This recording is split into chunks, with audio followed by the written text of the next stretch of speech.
Hello! Good morning mga ka-baby loves! Andito na naman po tayo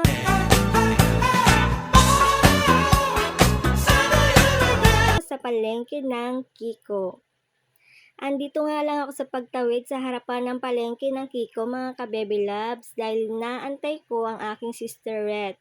Pumasok siya sa palengke kasi bibili siya ng Adidas. Ayun na lang yung naisip niyang ulam mga ka-baby loves.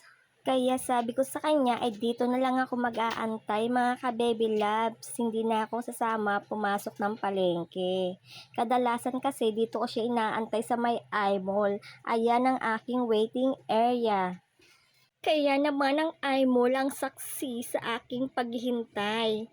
Dahil kapag pumasok talaga ng palengke ang aking sisterette ay ayaw na niyang lumabas.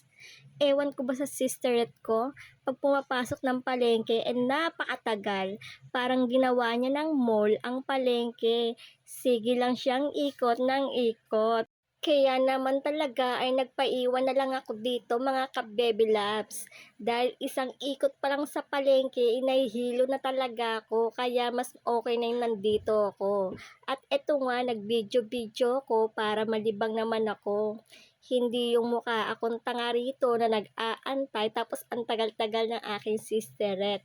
Ang sarap ko nyatan mga ka-baby loves. Kaya lang nag-aalangan naman ako na konyatan siya mga ka-baby loves. Kasi mamaya bigla siyang gumanti. Kawawan lola nyo. Sayang ang pagiging ate ko. Kaya para walang masirang pamilya, mag-antay na lang talaga ako dito.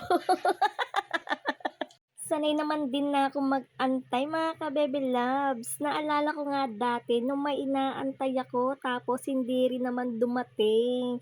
O diba, lumbay ang lola nyo. Kaya matuto tayong libangin ang ating mga sarili para hindi tayo maboring mga ka-baby loves. At ayan nga, video pa rin ako ng video dyan at tinututo ko pa nga yung camera dyan kasi inaabangan ko yung sisterette ko na lumabas. Pero ang tagal, wala pa rin siya mga ka-baby loves. At ayan na nga, nakita ko na siya mga ka-baby loves.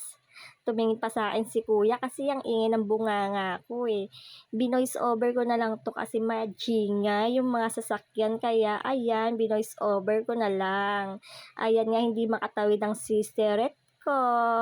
Takot na takot siyang tumawid kasi baka masagasaan siya. At ito nga, after 22 years, dumating din siya. At ayan ang nabili niyang Adidas. Pinapakita niya kasi mataba daw yung Adidas.